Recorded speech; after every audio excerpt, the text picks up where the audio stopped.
District health CEO Mushtaq Sapra ने अताइयों के खिलाफ क्रैकडाउन का हुक्म दे दिया। District health Faisalabad CEO health Faisalabad Mushtaq Sapra की सरबराही में आज इजलास मुनक्किद हुआ। सीईओ हेल्थ फैसलाबाद मुश्ताक सप्रा ने डिप्टी डीएचओ सैयद अता मुनीब को अतायत के खिलाफ कारकर्दगी पर सराहते हुए कहा, अतायत के खिलाफ अपनी सरगर्मियाँ मजीद तेज कर दें ताकि फैसलाबाद में अतायत जड़ से खत्म हो सके। उन्होंने मजीद कहा कि ड्रग इंस्पेक्टर की कारकर्दगी भी काबिल तहसीन रही। कि आपने एक बड़ी एक नेशनल काज है, मैं समझता हूँ कि एक बहुत बड़ा मैनेस है जहाँ पे लोग क्वैकरी करते हैं। वो इंसानी जानों से खेलने वाली बात है, वो सब स्टैंडर्ड चीज़ें। और ज़ाहिर है हेल्थ एक बहुत ही कम्प्रीहेंसिव कंप्लीट चैप्टर है। उनको किसी चीज़ का पता नहीं होता, वो सारे प्रोसीजर्स भी कर रहे होते हैं, ऑपरेशंस भी कर रहे होते हैं, अस्पताल रन कर रहे होते हैं। तो गवर्नमेंट की जैसे डायरेक्शंस थी उसमें आल्दो हमने एक कैंपेन लॉन्च की हुई है। अभी पिछले 3-4 माह में हमारे स्पेशली जो सिटी की हमारी टीम है उसमें डॉक्टर अताउल मुन्नम और हमारे जो टाउन इंचार्जेस हैं इन्होंने बढ़ाया, या हमारे अपने भी एक इंटेलिजेंस सिस्टम है डिपार्टमेंट का, वो उस पर वर्किंग करते हैं। चूँकि कंप्लेंट्स भी बहुत ज़्यादा होती हैं उसमें, फिर ज़ाहिर है ये एक मुश्किल काम है। उसमें हमारा बंदा जब रेड पे जाता है तो ये लोग स्किप कर जाते हैं। मसलन सिटी में अगर किसी ने रेड करना है तो एक कामयाब हुआ, उसके बाद बाकी सारी मार्केट बंद हो जाती है, जिस वजह से कुछ कंप्लेंट्स या जो इस तरह के हैं पेंडिंग हैं और वो काम करते रहते हैं। लेकिन अल्लाह का शुक्र जो है डॉक्टर साहब ने पिछले 3 माह में सिटी के अंदर जो है रेड्स किए हैं और कामयाब रेड्स किए हैं, 10-12 FIRs दी हैं। इसके अलावा हमारे जो जितने THQ तहसील हेडक्वार्टर लेवल के हमारे DDHOs थे उन्होंने भी 9 से 10 के करीब जो है उनके हर माह में चलान्स वगैरह जो हैं। इसके अलावा ड्रग इंस्पेक्टर जो हैं वो ड्रग क्वालिटी के हवाले से, स्पूरियस ड्रग के हवाले से जो है वो रेड्स करते हैं। और उसमें मैं समझता हूँ कि जो मीडिया है वो डिपार्टमेंट्स की आंखें और कान होते हैं जहाँ पे निशानदेही हमें मिलती है। तो मैं तो उसको ज़ाती तौर पे इनकरेज करता हूँ कि वो दोस्त अगर साथ भी जाना चाहे तो वो हमारे बंदे उस पर रेड करेंगे। और ज़ाहिर है अगर हमने इसको जड़ से ख़त्म करना है तो सोसाइटी के लोगों से भी मेरी गुजारिश ये होगी कि अभी गवर्नमेंट की सतह पे जो बुनियादी सेहत की सहूलतें हैं वो हर सतह पे खालिद लतीफ़ साहब हमारे जो हेड करते हैं BHU RIC पे, हमारे सेंटर्स पे बेशुमार मेडिसन और 100% डॉक्टर्स तैनात हैं। और हम दावे से कहते हैं अगर कोई हमारे पास आए तो हम कहते हैं जी हमारा कोई सेंटर रैंडम आप जाके देख लें। बाकी बहुत सारी चीज़ें ऐसी होती हैं कि जिसमें गवर्नमेंट के कुछ कंस्ट्रेंट्स होते हैं, लेकिन मेडिसन की हद तक, अमले की अवेलेबिलिटी की हद तक 100% हमारा अमला अवेलेबल है। इन लोगों को जब भी आप कोई आप अपने तौर पे इस तरह की कैंपेन करते हैं तो उसमें वाज़े तौर पे लोगों को मैसेज दें कि हर यूनियन कौंसिल की लेवल पे, हर वार्ड की सतह पे कोई ना कोई बुनियादी मरकज़ सेहत है जहाँ पे डॉक्टर भी मौजूद है, LHP भी मौजूद है, इसके अलावा दीगर सपोर्ट स्टाफ भी मौजूद है। और वो हमारा एक कम्प्रीहेंसिव रेफरल मेकानिज़म है।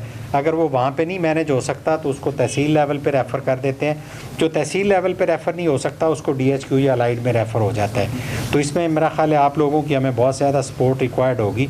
जहाँ पे आप कोई ऐसी निशानदेही करेंगे हमारी टीमें उस पर इंशाल्लाह ज़बरदस्त क्रैकडाउन करेंगे और हम कोशिश करेंगे कि लोगों को जो है इस तरह की जो ज़ाहिर है कि अगर वो प्रॉपर स्टरलाइजेशन नहीं करते तो उसमें हेपेटाइटिस का भी रिस्क है, एड्स का भी रिस्क है। इस तरह बेशुमार बीमारियाँ हैं जो अनहाइजेनिक कंडीशन से फैल सकती हैं। सर ये वो जुर्माना में बता दें सर, ये कमेटी के बारे में। हाँ जी, ये अभी पिछले मैं देख रहा था कल ही हमारी जो एक ब्रीफिंग थी DC साहब के पास, तो उसमें तो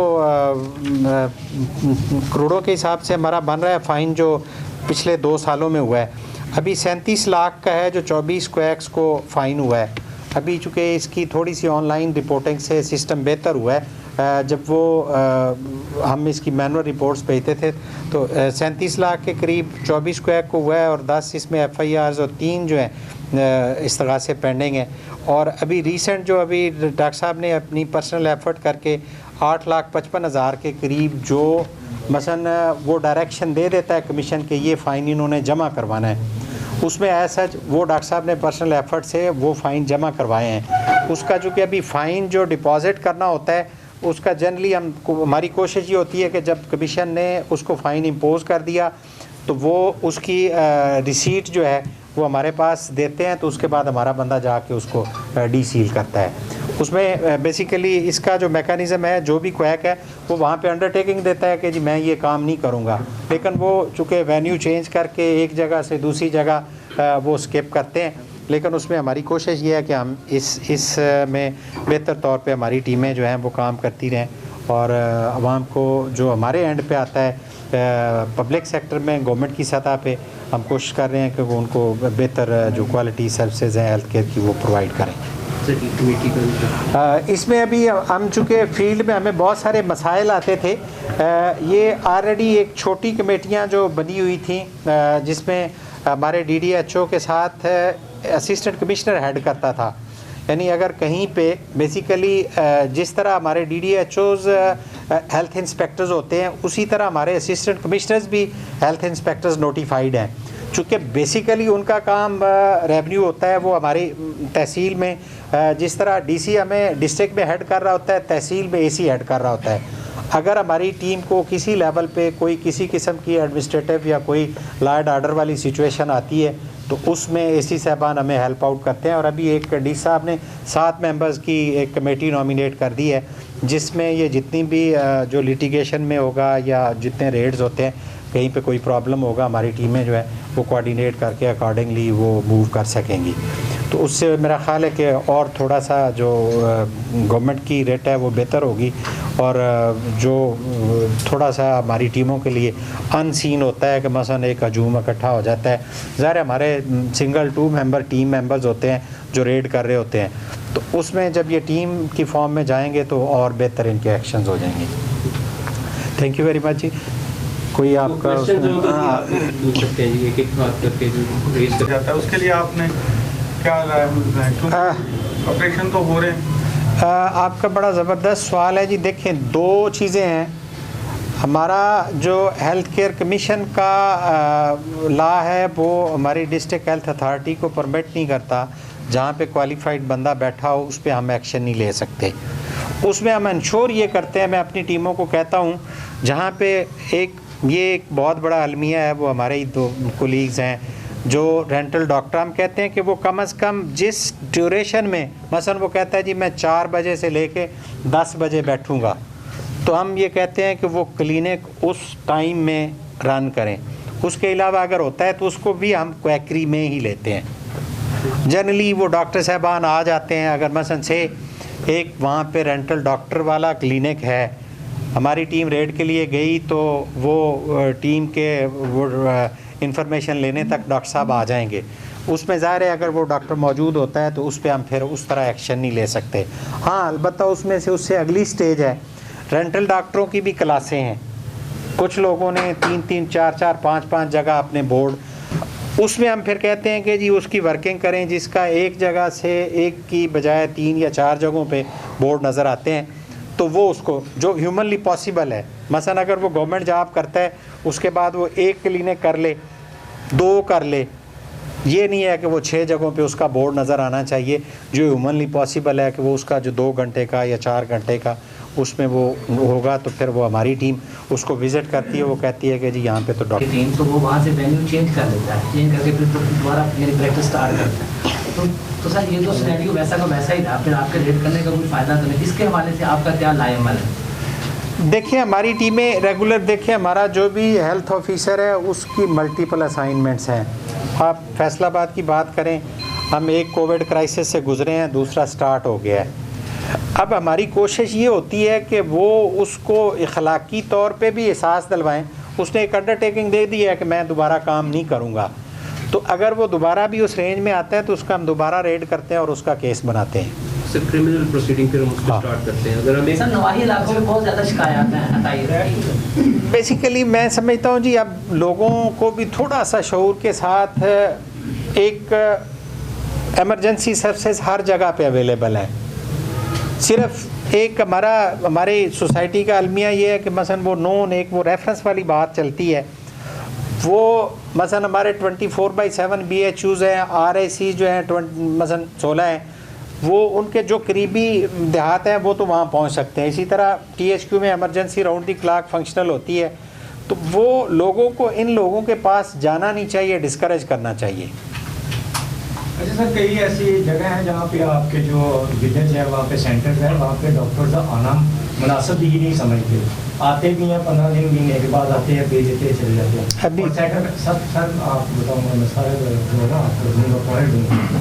सेकंड सर, जो हजरात डॉक्टर साहब हैं जो प्रैक्टिस करते हैं और वो प्रैक्टिस अलाउंस लेते हैं, क्या प्रैक्टिस कर सकते हैं? देखें जी, आपने दो सवाल किए हैं। अभी कोई ऐसी मिसाल नहीं है कि कोई डॉक्टर BHU RIC THQ पे महीने बाद जाए।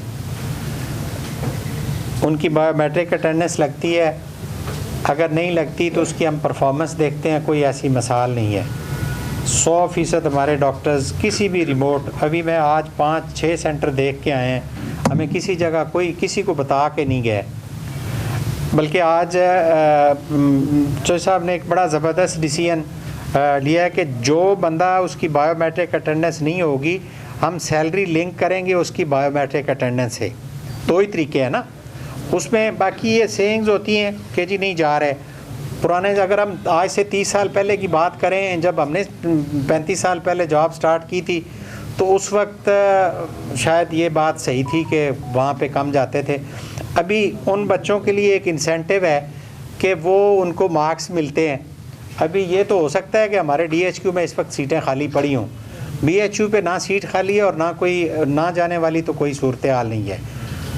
सर मैं बात करूंगा सर जड़ावाले की तहसील की। सर वहाँ के जो DDHO राणा वाल साहब हैं सर, उनसे उनके इलाके एरिया में सर इंतहा से भी ज़्यादा अतायत बैठे, जो मैट्रिक पास भी नहीं, लेकिन अपने राणे वाल साहब कार्रवाई करने से ग्रेज़ हैं। वहाँ पे हमने मेरा ख्याल है बड़े बड़े क्लिनिक, अभी कल भी उसने 6 क्लिनिक। एक एरिया ऐसा भी है जिसमें हर गली में कम से कम ही गली में 10 अतायत बैठे हुए। उनका मुझे नाम शाम दे दें, इंशाल्लाह नज़र आएगा, राणा साहब ही करेंगे। फिर भी कार्रवाई। दूसरा सवाल जी, नॉन प्रैक्टिसिंग अलाउंस का जी बेसिकली देखें, जो हमारे THQ के डॉक्टर्स हैं BHU RIC तक उनको लमसम सैलरी मिलती है। अगर कोई बंदा NPA ले रहा है और साथ प्रैक्टिस कर रहा है, वो किसी भी लेवल पे आए तो उसको रिकवरी पड़ती है, उसका उस पर कोई कंप्रोमाइज़ नहीं है।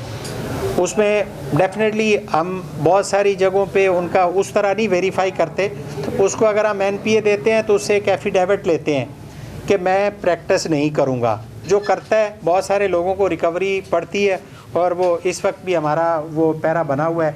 जो लोग इस तरह के हमें एविडेंस मिलती है कि जी वो प्रैक्टिस भी कर रहा है और NPA भी ले रहा है, उनको रिकवरी पड़ती है, उस पर कोई कंप्रोमाइज़ नहीं है। सर मेरा सवाल है आपके साथ एक, फैसलाबाद में सर आप कह रहे हैं कि तायद के खिलाफ जो है आपकी DDHO जो है वो कार्रवाइयाँ कर रही हैं। सर मैं ये कह रहा हूँ और ज़राए से भी ये मालूम हुआ है कि तायद की आड़ में मेडिकल स्टोर को सील किया जा रहा है। अतायत की आड़ में मेडिकल स्टोर को सील किया जा रहा है, जिनसे कोई सिरिंज बरामद नहीं हो रही, उनको भी अतायत में फिट किया जा रहा है। ड्रग इंस्पेक्टर के होते हुए भी DDHO कार्रवाई कर रहा है। अभी सर अर्ली कल एक मेडिकल स्टोर सील किया, फार्मेसी सील की है DDHO ने, सर उससे कोई रिकवरी नहीं हुई सिरिंज की।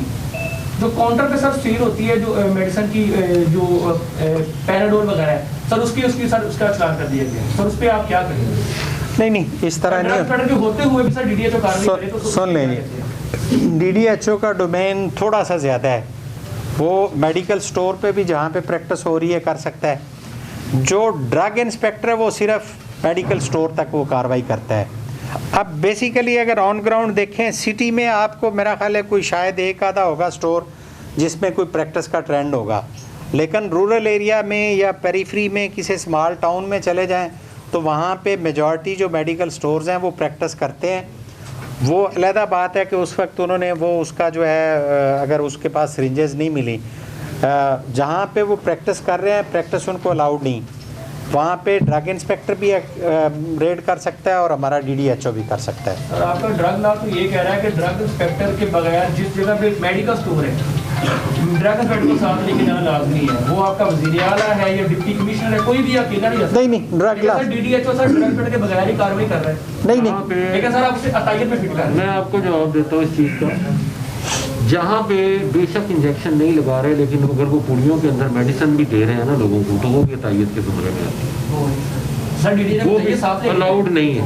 नहीं, उसके ऊपर DDHO के पावर्स ड्रग इंस्पेक्टर से ज़्यादा है, वो कर सकते हैं उसके ऊपर कार्रवाई। लेकिन अगर उनकी कोई मेडिसिन है, उसके कोई लाइसेंस का मसला है, तो उसमें DDHO कुछ नहीं कर सकता, वो भी ड्रग इंस्पेक्टर करेगा। सर प्रेस कॉन्फ्रेंस के बाद मैं आपको दूंगा ना, रैंक एक्ट भी दूंगा, और सब उसमें सारा लिखा हुआ है कि जिन्होंने फार्मेसी सील की है उसके ऊपर सील पैक जो मेडिसिन है वो उन्होंने उसके ऊपर उन्होंने चलान किया।